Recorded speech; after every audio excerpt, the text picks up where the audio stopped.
Hello, and welcome to another edition of Security Visionaries, a podcast all about the world of cyber, data, and tech infrastructure, bringing together experts from around the world and across domains. But today, we're doing something a little bit different. I'm your host, Max Havey, and today we're headed to the movies. The 1995 film Hackers is celebrating its 30th anniversary this September, and we wanted to take the opportunity to talk about the way Hollywood has depicted cybercrime, cybersecurity, and cyberspace in the intervening 3 decades, and discuss what impact those depictions have on the industry. Here to discuss this, we have 2 guests.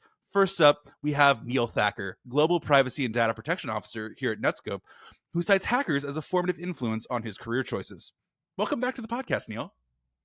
Thanks, Max. Thanks for having me again. Looking forward to the discussion today. Absolutely. And second, we have Abby Olcese, film editor and critic for Kansas City's alt monthly The Pitch, whose work has been published at Roger Ebert, Paste, Slash Film, and Sojourners, among many others. Abby, welcome to the podcast. Yeah, thanks for having me. This is the first time we've had like a film critic on the podcast, which, you know, in my brain, I'm just excited to always talk film with anybody. So this is so exciting. Yeah, absolutely. I'm looking forward to it. This topic is near and dear to my heart, not only because I spend much of my day-to-day deep in the world of modern cybersecurity, but like Abby, I also spend much of my free time watching and writing about film, and I've always had something sort of related to hackers percolating in my brain ever since I came on at Netskope in 2019. So it's really exciting to finally be having this specific conversation. I think I've just had written in a notebook somewhere, hackers, ? And so it's fun to finally see this through. To jump right in here, though, can you each sort of tell me about your relationship with the movie Hackers?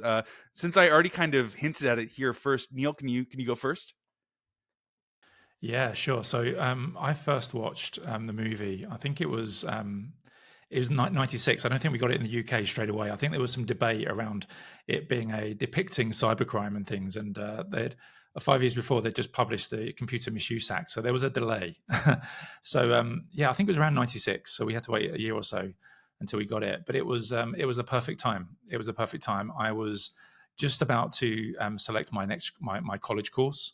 I was leaving school, moving to college. I was looking at what I wanted to do. I had a focus on computer studies, and I watched the movie. And of course, it depicted this great culture of computer hackers fighting the bad guys in a way, and there's a big story behind that. They were at first considered the bad guys, but actually were the good guys at the end. It just made everything look so fun, so exciting, and it was, as I said, the perfect time. I guess it was. I'd seen obviously all the previous movies depicting hacking like war games and weird science and sneakers. That was a great film. And kind of Hackers at that point in time was really the kind of the target teenage tech film at the time. And as I said, it helped me make a choice. It helped me choose computer studies move into that kind of career ultimately. I still remember my first few weeks at college. It was like I was on the set of Hackers because everyone was kind of embracing that subculture that it created. We had people in rollerblades, gliding around the college campus in rollerblades. We had a few of them in the goalkeeper jerseys, the football goalkeeper jerseys, which was pretty prevalent in the film as well. And it felt like I was in there. I didn't quite live up to that kind of cool subculture as such, but I loved it, and it was cool. But it also, because the film, it helps people understand a little bit more around this approach to kind of computers and elements of cybersecurity, that it could be fun, it could be challenging, a little bit rebellious perhaps, and that kind of also made it exciting. Definitely. And Abby, you know, coming from your side on like a less technical side, what's sort of your relationship to the movie Hackers? So I was very young when this movie came out. I think I would have been about 7. So I didn't get to really engage with it until many years later. I think the first time I saw it was in college, and it was at the recommendation of a friend who was like, yeah, it's kind of goofy, but it's good. And just to kind of place you like where in like tech history I am at this point. Facebook was still a fairly new technology. Like I remember the day that we all got our college email addresses, like the .edu email addresses, which you needed to have to sign up for Facebook. And so like we all went down to the IT office to register, and the line was like just out the door. It was so long. So like that's kind of the space that we're working with. It's like kind of an in between place from where, like, I don't know, the tech of hackers was and where we are now. I at the time really didn't care for it. I thought it was goofy, but mostly just really goofy. I kind of didn't have the sense of humor and forgiveness about stuff like that I do now. So I kind of have come back around on it overall, just because I have a lot of friends who love the movie, who are really close to it. Like aesthetically, you see references to it popping up everywhere, online and in person. And so getting to watch it again was, I'd been meaning to, so I was really excited for the opportunity to kind of re-engage with it and see a little bit more critically what things still work, what things don't, and what things I don't care whether or not they work, because it's just such a fun and sweet movie. Absolutely. And you know, in that sense, Abby, you know, why do you think Hackers still endures as a cult classic today, 30 years on? Oh, Because gosh. it really does kind of embody like a specific time and a time and place there. So why do you think that sort of still endures as a cult classic? I mean, I think there are some folks like the aforementioned friends who, like, you know, grew up watching it and love it, and it's just become a part of what they thought adulthood might be like, or at least like teenagerhood, like what we hoped that would be like, where you have like a cool group of friends that you run around New York City with on rollerblades and like get to do fun like high tech heists with. So like even if that doesn't necessarily work out in real life, it's still kind of a fun like some kind of a facsimile of it is sort of a thing that people want in their lives. So there's that. There's the extremely specific aesthetic of it, that I think is timed to 1995. So this is the year that Johnny Mnemonic also comes out, which like you can see some pretty direct visual parallels between that movie and this movie, in the rollerblades, in like the club that they all go to, the group of kids where they go to like the hacker club late night in New York. It really feels like you've stepped inside a Johnny Mnemonic scene. It's all like blue electronic lights and people, you know, getting their jollies out on the dance floor. And I think fashion owes a bit to this as well. This was kind of the ascendancy of the cyberpunk look, which Johnny Lee Miller's character, who has like, you know, the rollerblades and all the pads all over and like the leather jackets and stuff like that, all is very.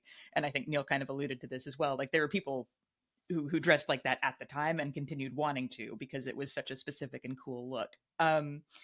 So there's a lot of things there. I feel like it's sort of a depiction of tech in film that uh, sort of reached an apotheosis in 1999. Like The Matrix, I think, really changed the way a lot of that looked. We moved from sort of the cobbled together community aspect of it to sort of the leather jackets and isolating aspect of it, pretty quickly after that. But for about 5 years there, we really had a lot of fun, and I feel like this is sort of a nice inflection point between what we thought the internet would be like and what it's become.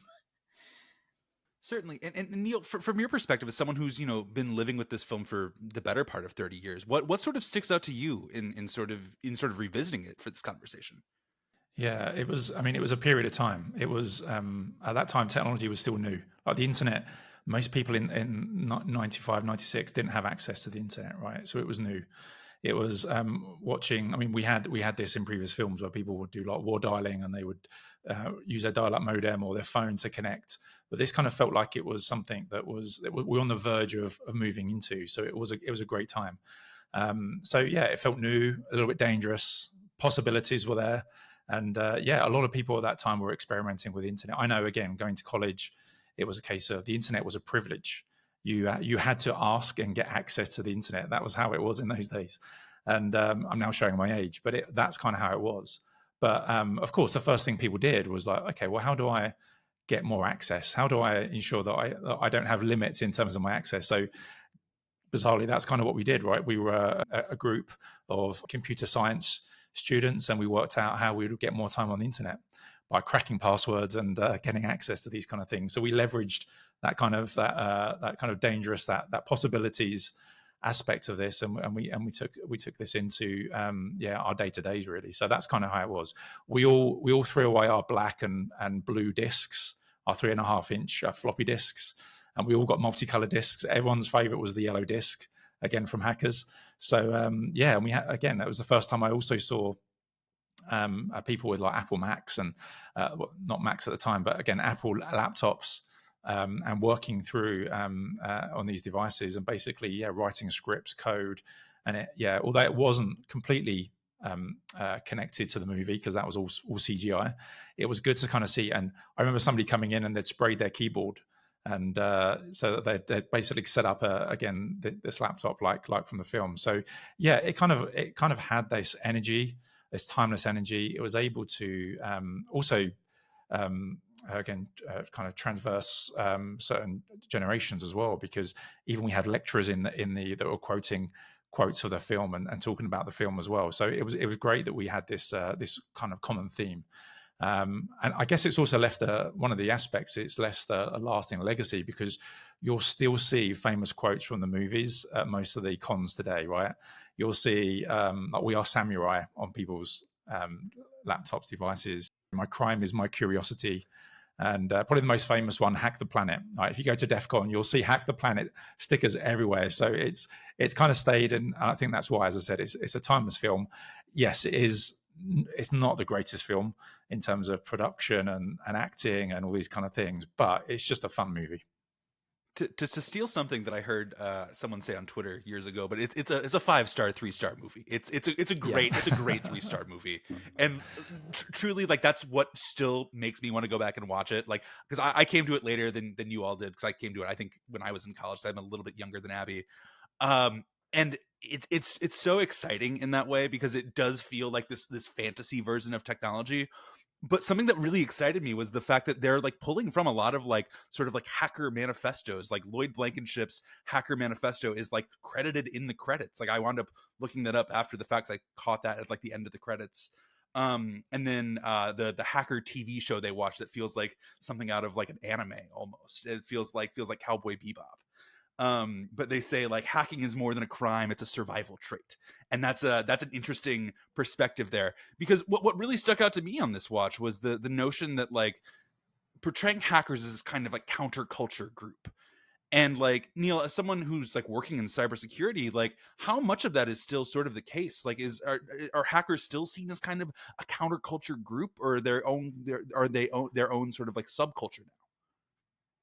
Yeah, I mean, it depends, right? I mean, I used to identify as a hacker, and I would always get very upset when in the media they would write, again, hackers are guilty of doing these kind of things, and it was always the case. Well, yeah, a lot of people are hackers that fight for a good cause and are ethical, and they approach these kind of things. And yeah, we may not all have cool hair and wear bikers jackets and those kind of things, but it was something to kind of link this to the energy and the excitement around this. So yeah, I think sometimes it's perhaps not always correctly represented as being like people are cultural misfits, or they go to conferences, they're very different conferences to the rest of the world.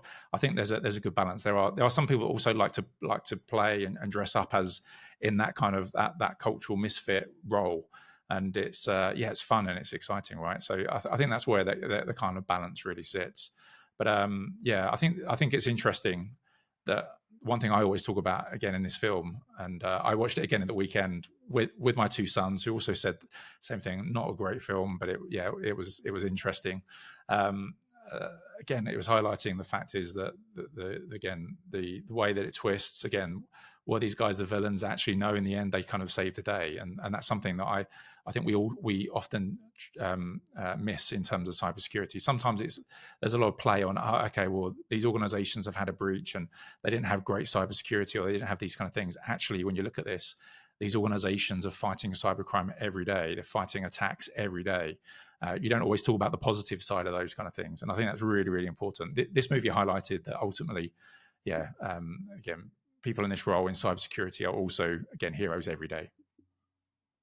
Certainly. And Abby, from your perspective, what kind of stuck out to you either about the way that hackers are portrayed or like the way that like cyberspace is kind of portrayed? I know you talked a little bit about Johnny Mnemonic as kind Mhm. of a visual parallel there. Like, I'm curious to get your thoughts as well. Yeah, and you mentioned anime or animation at least. This movie's coming out about a year after the animated TV show Reboot, which was a favorite of mine as a kid, and was kind of it was sort of groundbreaking in the way that it used 3D animation. Although you look at it now and it feels very dated, but I think the kind of aesthetic of a lot of the movies that came out in '95 and later, it does owe a lot to that show, in terms of like the bright colors, the metallics, like all that stuff. I do think I really appreciated this time around the way that the hackers as a group are really portrayed as a supportive community, and they're spending a lot of time out in the world. Like they are of course like spending a lot of time in front of a computer screen, like trying to hack into stuff, but um there I'd say it's about a 50-50 of them either doing it at home on their own or with other people, like in a room with other people and like taking shifts. um and you see them like hanging out at the club together and like sharing manifestos, sharing code books, and like all kinds of it feels very connected socially, and kind of it's there's a lot of friend group stuff going on that I feel like you don't really get in a lot of other tech movies, either at the time and especially after, where it really feels like it's these kids against the world, which I think really adds to the appeal of sort of the countercultural subculture part of it. Which you also see in some of the characters. Angelina Jolie's mom is like a feminist who makes a lot of money writing self-help books, with titles like "Women Who Love Men Who Are, I think, Emotionally Unavailable" or some version of that. And Matthew Lillard's character, who is like a child of hippies and kind of brings that vibe to sort of the wild and unpredictable person that he is. And also the TV show that they have, where they say that hacking is a survival trait, and the stuff that they're showing people how to do on the TV show isn't like, here's how to do cybercrime and steal money from people. Here's how to hack a payphone so that you can save change to, like, call your friend or your mom. Like it's not it's a very uncynical way of looking at kind of this lifestyle, the stuff that they're trying to achieve, and the actual community itself. It feels like a fun thing that you'd want to be part of, and I don't know that I would say that about the way that modern films kind of portray that as a lifestyle. And I think there's also something to the fact that, like, when early in the film, 'cause this is a thing that I also was revisiting as I was getting ready for this conversation. But when Jesse Bradford's character talks about like realizing he's hacked a bank and like made a pay like an ATM, just like shoot money out into the Yeah. street out in like Idaho, and they're immediately like, "What are you doing, man? You can't be doing that. You can't be hacking a bank across state lines from your home computer. Like, you got to use common sense here. Like, it's Right. sort of the ethics of being a hacker, and Hmm. they're very like forward about that kind of stuff in there. Like, that's very much foregrounded in the conversations they're having. And like there's a lot of breaking down technical terms that I thought was really interesting, where like they're talking about those different code books and all of the like, like what is a worm, like especially at a time when like people are like so not tech literate. Like that is the it's still a very niche community, and I think that's so interesting looking back on it now as to just how much it's sort of like it's showing that sort of community between those folks and the way they're sort of learning and teaching each other. That's really lovely.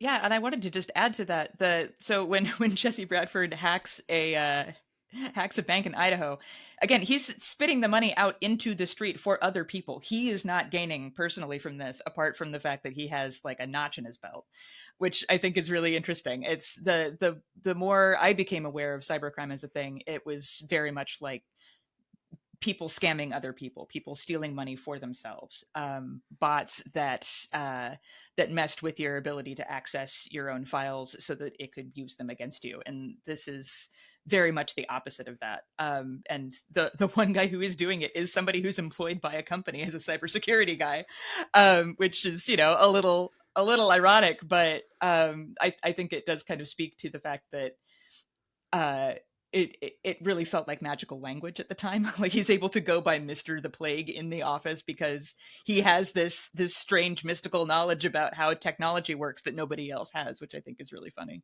Certainly. And Neil, in your years of cybersecurity, have you anyone who's, going by a hacker name as a cybersecurity executive? Well, I mean, I have hacker in my surname, so Well, I that's have true. That's a good point. my first login to my Windows NT machine was NT Hacker, which I was surprised that I could actually get away with. So yeah, but no, there are still people out there. I don't think they put it on their business card, or perhaps put it on their second business card. But there are people that absolutely, yeah, that still again utilize their handle, their name, and yeah, sort of talk about perhaps their previous experiences, right? So yeah, it is again a career path that many people started out experimenting, being hackers, ethical hackers, and have kind of progressed and are now executives. So yeah, it still happens. You'll see a lot of people at the conferences again talking on stage about their experiences, their life, and I think one of the interesting aspects. And again, Max, you mentioned this, right?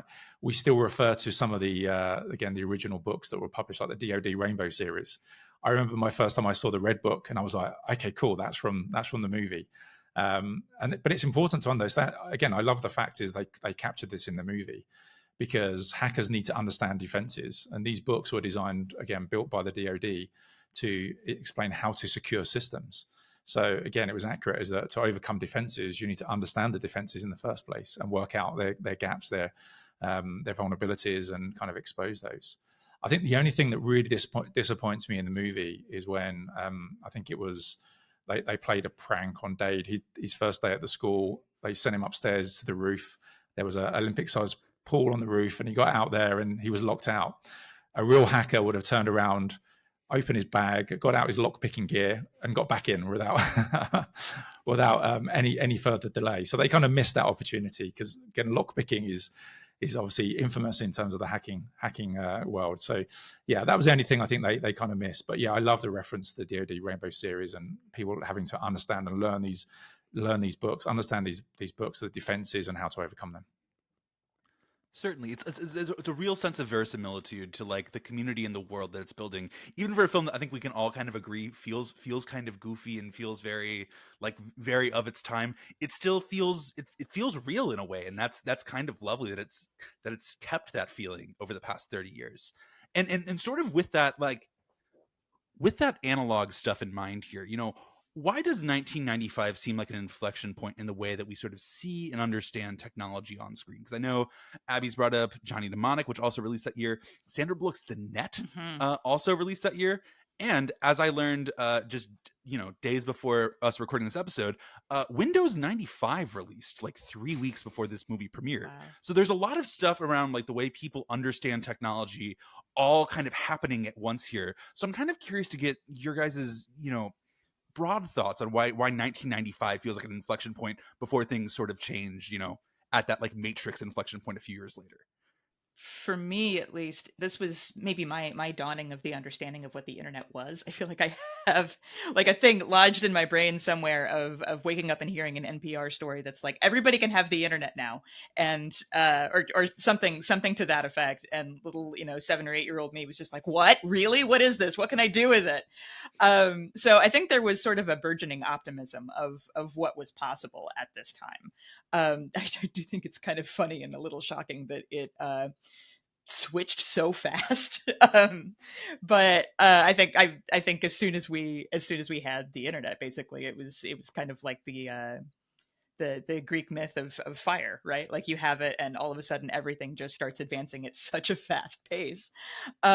So I think in the mid to late 90s, you have like you stretch from all of this optimism of what's possible, some for ill, like the net, which I think is people have talked a little bit about how that is sort of a dated version of the very early internet, but just kind of questioning how can this be used for ill, and then moving to something like hackers, which is like how can this be used for good, for ethical reasons, and also Johnny Mnemonic of like what does the future look like now that we have this, and I think it's really interesting that we have this span of stuff that comes all in the same year.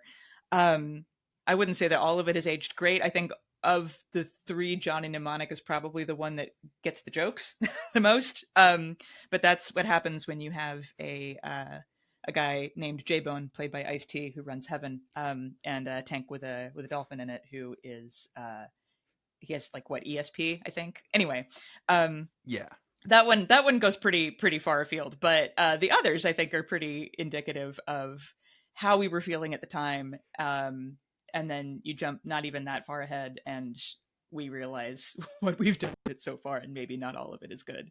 Yeah, I mean, I think I'd add, technology wasn't the background theme anymore. It became part of the story itself, right? And I think one thing we definitely saw, again, around that time, it was, I go back to college. I mean, I worked for a software company also part-time during my college days. When I first joined, there was one machine connected to the internet um, for sharing files from customers that had issues, etc. And then within 6 months, every machine was connected to the internet. So yeah, it was around that time, right, that people were now spending more and more time connecting. They were becoming more familiar with some of the capabilities, the ability to communicate, like bulletin boards, all those kind of things became, although they've been around for many years, it was now in the hands of everybody that was either at work or had access to libraries, colleges, etc. It was everywhere, and then of course at home as well. So yeah, it was around that time when the internet went mainstream. As I said, it wasn't just that technology was mentioned in a movie; it became the story itself. Absolutely. And is something I'm sort of curious about here too is as we sort of move beyond that time period, how have we sort of seen these depictions of cyberspace and cybercrime sort of change over the last 30 years? Like, are there any sort of modern films or pieces of culture that jump to mind for you all that in their depictions of cybersecurity and cyberspace and things like that? I just am thinking about so I think 1999 we have The Matrix, we also have Strange Days, and we also have Existenz. I think Existenz is a little bit more indebted to the aesthetic of the movies that have come before. I think there's a lot more of hackers in that movie's bloodstream than there is of The Matrix, obviously, because they were coming out at the same time. But I think both of those movies sort of get at a sense of dystopia, a sense of isolation, a sense of not quite knowing what's real. And I feel like that only becomes more prevalent as we move into the 2000s. I have a really strong memory of the Die Hard sequel, Live Free or Die Hard, where Timothy Olyphant's bad guy character is a hacker, and he's basically just trying to shut down the entire world economy, and the only guy that can stop him is John McClane, who's a Luddite, and so that's a whole thing. But just the idea of, and I think this is kind of tied into the post 9/11 cultural sense too, of just kind of a rising paranoia of everything that you take for granted, everything that you feel like is normal. All of that can change very, very quickly. And in the case of cybercrime, it can happen with just a few keystrokes, according to Hollywood. And I think you kind of get further and further into that. I think Satoshi Kon's movie Paprika is probably also on there in its depiction of kind of cyberspace and dream space. And again, it's there's a lot of creativity in there. There's a lot of possibility, but there's not a lot of social connection. And I feel like that only keeps on going. Whether it's movies like Girl with the Dragon Tattoo or Black Hat, all of it doesn't necessarily have the same kind of DIY community togetherness that I think Hackers does. Yeah, I think definitely with films they've got darker, and I mean TV shows have got darker in terms of this, saying it's more about surveillance, privacy control rather than kind of playground type activities. And I think it's we're now seeing it's more dangerous, it's more alienating, and even probably in many ways quite the depictions are quite oppressive. So I look at Mr. Robot. I was a big fan of Mr. Robot. I had this great opportunity to meet some of the people that were advisors to Mr. Robot, and obviously they wanted to get it spot on. They wanted to get it accurate. They didn't want the neon creativity that the hackers had and Tron had, etc. They wanted to get it accurate so that people watching Mr. Robot could see what scripts were being run, right? how they got access to root at Shell, etc. So yeah, it was I think that's how it's changed. It's definitely people are more familiar, and people perhaps want to see more accuracy, less. I don't know. I still like the fun side. I still like to see that, but yeah, I think as more and more people are kind of native technologists, it's kind of that's how it's kind of evolved really over time. I think it's interesting because you also see the whole it's sort of an economy of information that we're all kind of living in now, where information is kind of the most valuable resource that we all kind of carry around in our pockets every day. It all feels so much more real in a way. It's not just like people, behind keyboards that are, hacking into like TV stations to show episodes of The Outer Limits or something. Mhm. It is this notion that like we have to be vigilant about keeping track of where our own data is so it doesn't fall into the wrong hands. It's kind of that fear. I see that a lot too when you see something like movies that are about like rogue AI that are happening right now. You see that in the last two Mission Impossible movies where the whole literally the villain is the entity, just a broadly defined rogue program that is going crazy that Tom Cruise can stop with a poorly defined poison pill as he's falling out of the air.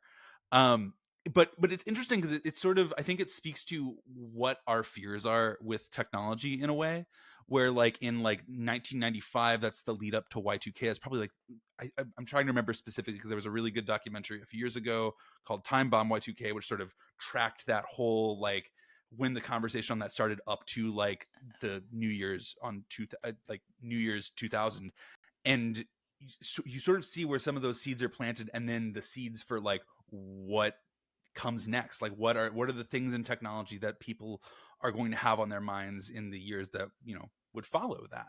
And so it's going from this sort of world where it seems like computers are so scary, you can do anything if nobody really knows what they're doing with a computer, to these are a key part of everyday life for us now, and we have to figure out how to protect ourselves as we are part of this world, as we're putting all of our information out into this world. Yeah.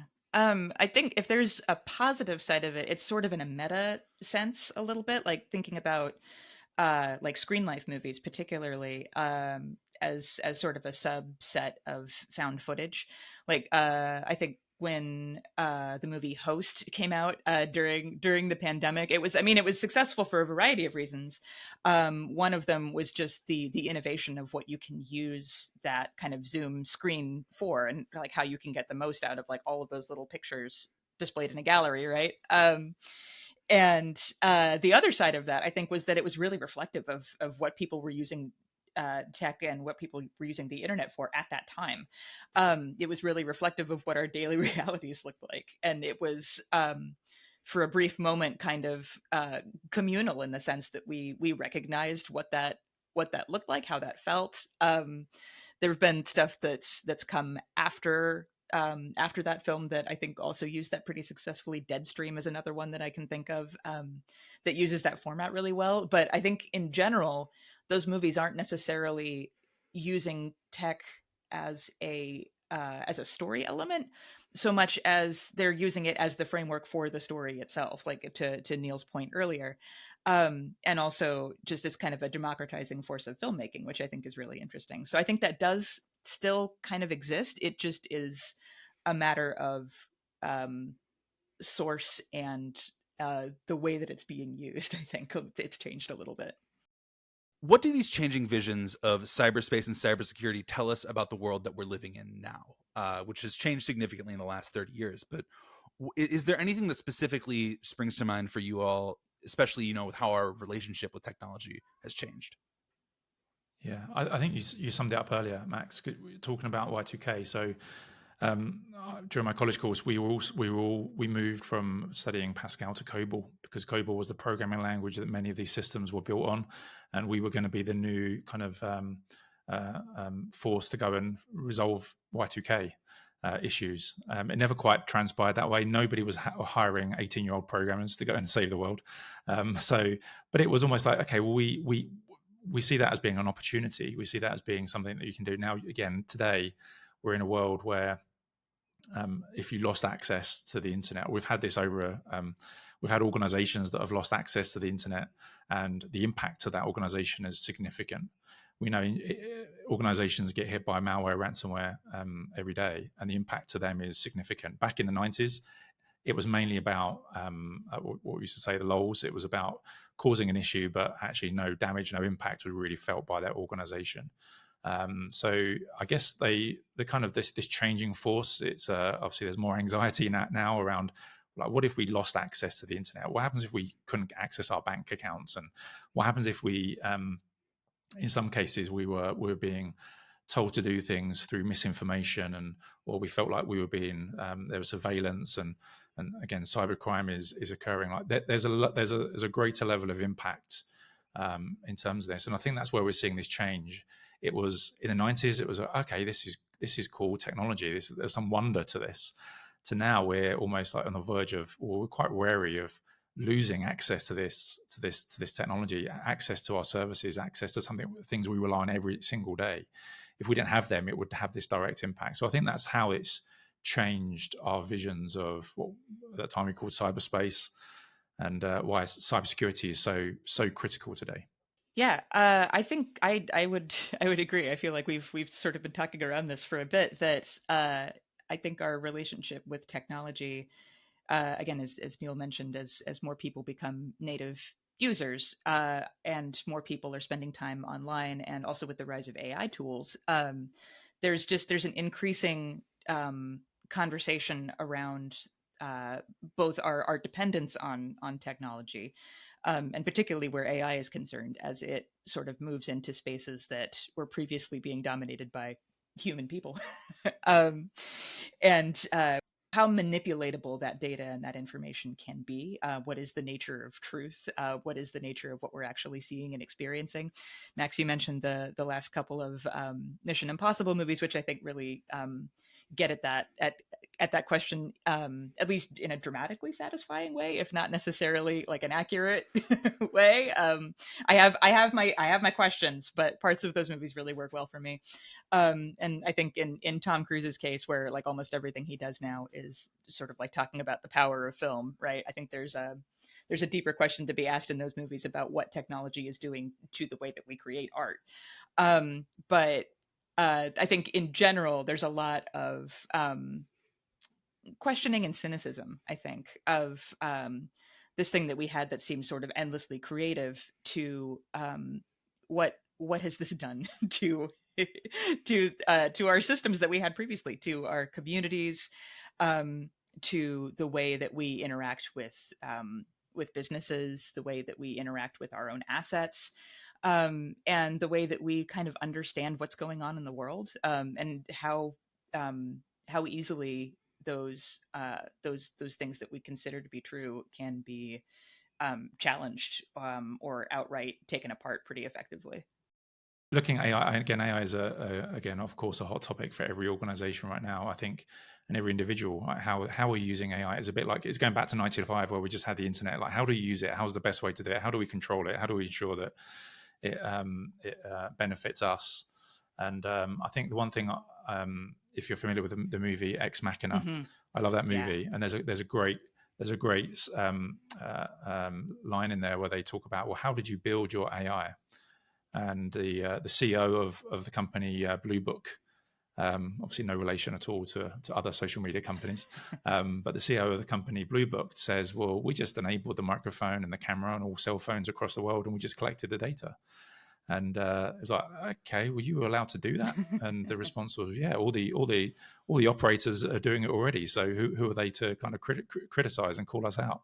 So it kind of sets the scene, right? It's ultimately highlighting that when we talk about many of these services, it's understanding like what data is involved, how is that information being collected. So it goes back to asking those original questions we had about the internet. How do we best use this, and how do we control access? How do we measure effectiveness? What is the most efficient way of using this? Because there's other aspects of this we have to consider, right? It's not just about cool technology, but it's the cost, it's the environmental impact, all those kind of things play a part. So it is, yeah, we're now questioning again this new, I'd say we've been in this era for a number of years, but we're in this era now. It's kind of questioning, how do we best maximize this? And perhaps this is the time where technology is an experiment, But before we know it, it will be part of our lives, and we have to become again serious on how we use it and how we protect it. Certainly, I love that as a place to sort of end off here. This has been such a fun conversation with both of you, just digging into equal parts cybersecurity and film, and the way everything sort of coalesces together is so exciting. So Abby and Neil, thank you so much for coming on here. I really appreciate you taking the time. Yeah, thanks for having me. No problem, and it was great to watch Hackers again after almost 30 years. So it was a good discussion. So yeah, thank you both, and yeah. If you haven't seen the movie, anybody listening, of course, you now have to go and see it, right? And yeah, let us know your thoughts. Very well worth your time. And with that, you've been listening to the Security Visionaries podcast. I've been your host, Max Havey, and if you've enjoyed this episode, share it with a friend and subscribe to Security Visionaries on your favorite podcast platform. There you can listen to our back catalog of episodes and keep an eye out for new ones dropping every month, hosted either by me or my great co-hosts, Emily Wearmouth and Bailey Harmon. And with that, we will catch you on the next episode.